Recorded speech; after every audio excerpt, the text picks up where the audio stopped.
So what happens when the branch of government closest to the people decides to hand away its own power? It's not just a bureaucratic shift, it's a quiet revolution, and most people don't even notice it's happening. At the founding, power was meant to be separated, not concentrated. James Madison warned that the accumulation of all powers in the same hands may justly be pronounced the very definition of tyranny. And George Washington later added, "Let there be no change by usurpation, for though this, in one instance, may be the instrument of good, it is the customary weapon by which free governments are destroyed." So, they built a system, deliberately slow, often frustrating, but designed to protect liberty by requiring agreement across separate, rival branches. And the House of Representatives was supposed to be the people's stronghold. Elections every 2 years, the largest body in government, all revenue bills had to start there, and no money could be drawn from the Treasury except through appropriations made by law. Bills that have to pass both chambers and be signed or enacted over a veto. That wasn't just a design quirk. It was the core control principle. But in 2025, something different is happening. The House isn't fighting for its power. It's giving it away.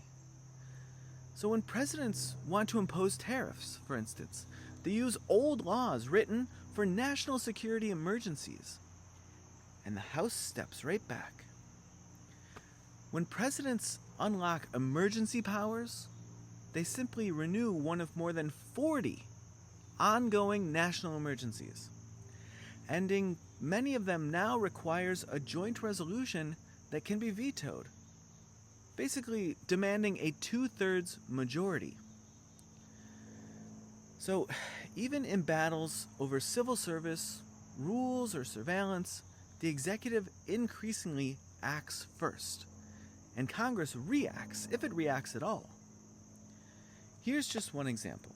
In 2025, the administration reinstated the full 25% tariff on imported steel and raised the aluminum tariff to 25% using Section 232 of the Trade Expansion Act. They didn't need a new vote from the House.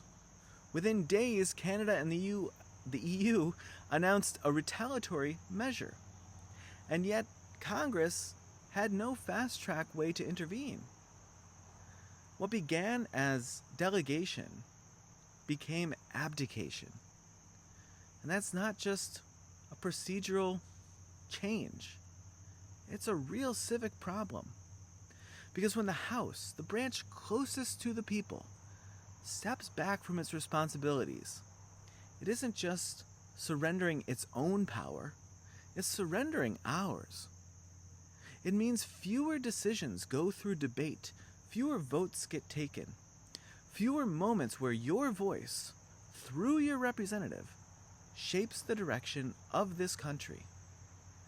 And when the people's branch goes quiet, the executive gets very loud.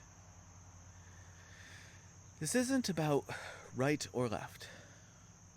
It's about whether our system still runs on consent or convenience. And here's my question.